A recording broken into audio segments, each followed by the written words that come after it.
All right, episode 6, the Pleasantville Strangler. I forgot the name for a second. In this episode, it's about the Pleasantville Strangler.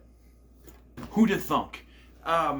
So they're doing historical reports, and Stacy tells a report about Abigail B. Abernathy, who was like a female rights activist. I don't know if that's a real person. It may be. I didn't look it up, but Merton tells a story about the Pleasantville Strangler, a quote-unquote serial killer from Pleasantville around the times of Jack the Ripper, who nearly strangled people to death because he wasn't strong enough to strangle people. So why is he called the Pleasantville Strangler? Although Chucky over here was called the Lakeshore Strangler, and all we ever see him do is stab people. So,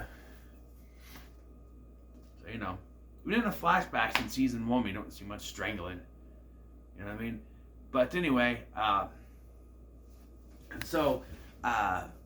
Merton has hypothesized that the Pleasantville Strangler, he met his fate by one of the constables, and he fell into a well, and he has estimated that the well is hypothesized that the well is underneath the school.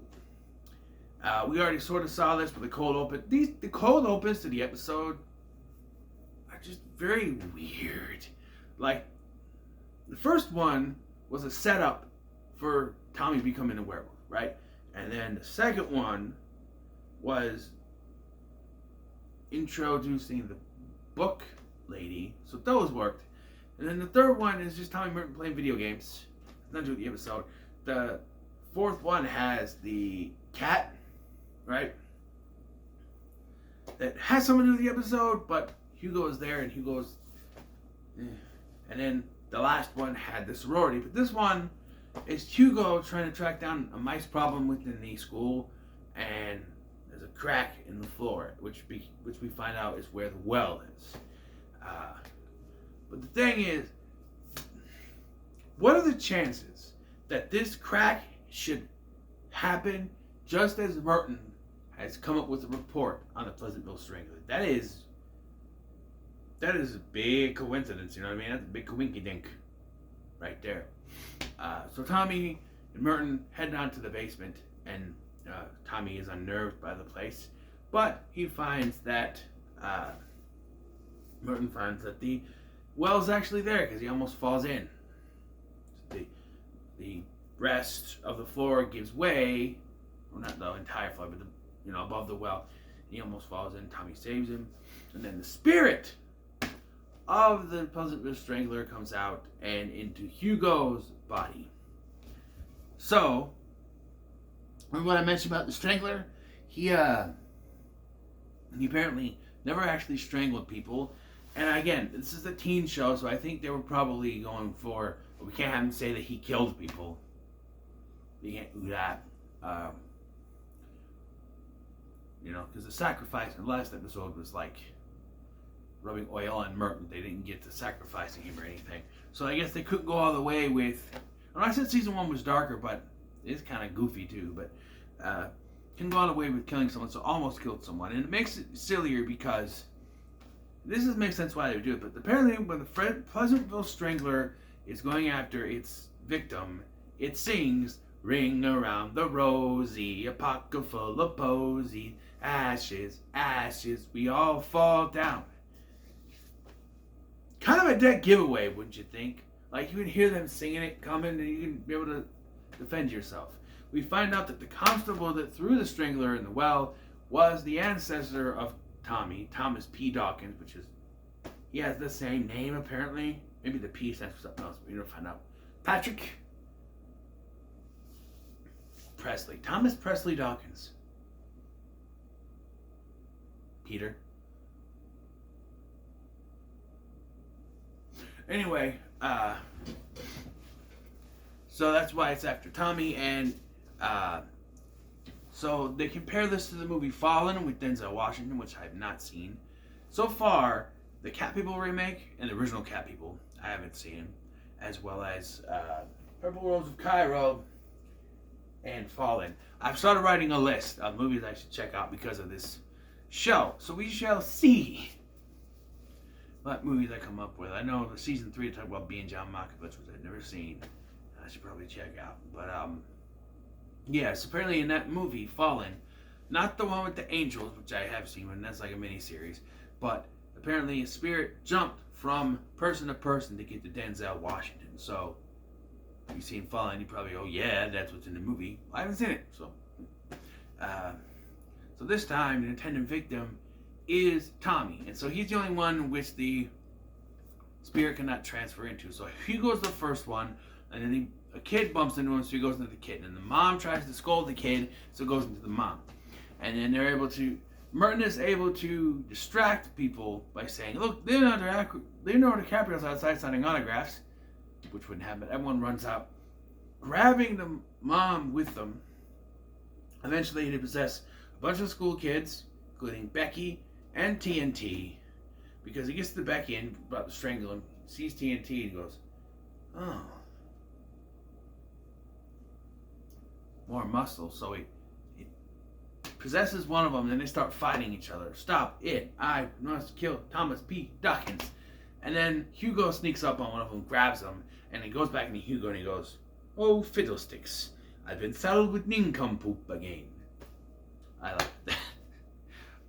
Tries again, and Tommy's able to get away, I guess. But Tommy also asks Stacy out, what else? But she's doing this feminist thing, and he's, oh, you're going to that too, I was going to go to that too. And he messes up by saying this line, which I laughed at, but he's like, well, I didn't know you were, she goes, I don't know you were interested in the feminist movement. And he says, if it's female and it moves, then I'm interested. And she's like, huh? What?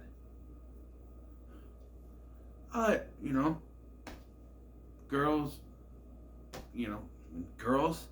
What? At least I didn't say chicks. Yes, they're kind of at odds, but not really. So Tommy and Merton come up with a password, which is gargoyle, which does come back, but never use the gargoyle. But he's like, okay, don't tell anyone. Okay, what's the password? Gargoyle. I said don't tell anyone. Which you tell Merton, he's Merton. But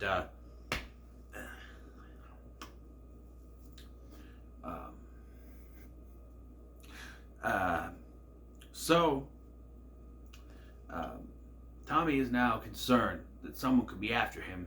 Merton slides in and says that the Strangler passed into a goldfish or a fish, which he's like, well, you said you could only go into humans. Oh, it was a logical error. Obviously, by the way he's talking, people at home can tell that the Strangler is inside Merton. However, this is never shown. He just walks up and he's possessed. He mentions him that it's in the fish, and then he starts talking weird again down by the well, and Tommy's like, Merton, what's the password? Smallpox? The Louisiana Purchase, which may have happened after, depending on when the Louisiana Purchase happened and when that took place, I'm not sure. Because later, Merton's like, hey, look, it's Elvis. Huh? All right. It's President Lincoln. So, I don't know.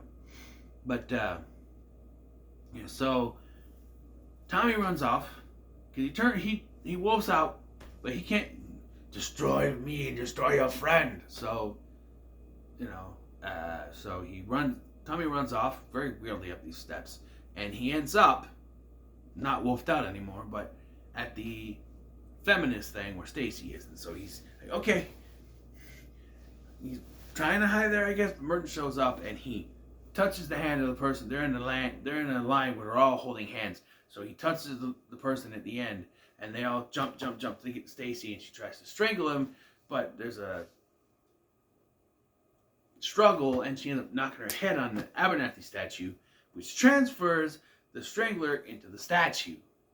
And he's like, you said you don't want humans, human-like, which that works. And so now they're being chased by a freaking statue with Tommy can't fight as a human, but can somehow still fight as a werewolf. I guess he's stronger as a werewolf, but he can't. He gets knocked into the well and then jumps back up, wolfs out and jumps up. So I'm assuming it's like the Hulk. When he fell, he wolfed out, I guess. And he jumps up and he starts fighting and then takes off one of the arms. And it's funny because when Tommy falls in the well, Merton thinks it's over, so he's like, I could be your sidekick, And then, yeah, after Tommy knocks the statue into the well, and then the hand, he's like, "You're gonna sell me out? What? You're just trying to save your own butt." I know he didn't mean it, so But, yeah, and apparently the knock on Stacy's head made her have amnesia because she doesn't remember who Tommy is. There's also some kind of subplot with Dean wanting to be a trucker. I didn't catch it until the end, where I don't know, the correspondence course, because he doesn't leave the freaking recliner. But according to these videos, I don't leave the couch. But anyway, yeah, overall, not bad. So this was one of my favorites from season 1. It usually was. When I get done with the seasons, when I get done with the series, I'm going to do my favorite from each season, my top 10 from each season, and then I'll have to decide my top 10 from the series overall. So we shall see. But yeah, this was fun to go back and watch. Yes, I'm excited for the next one, so I'll see you in that one.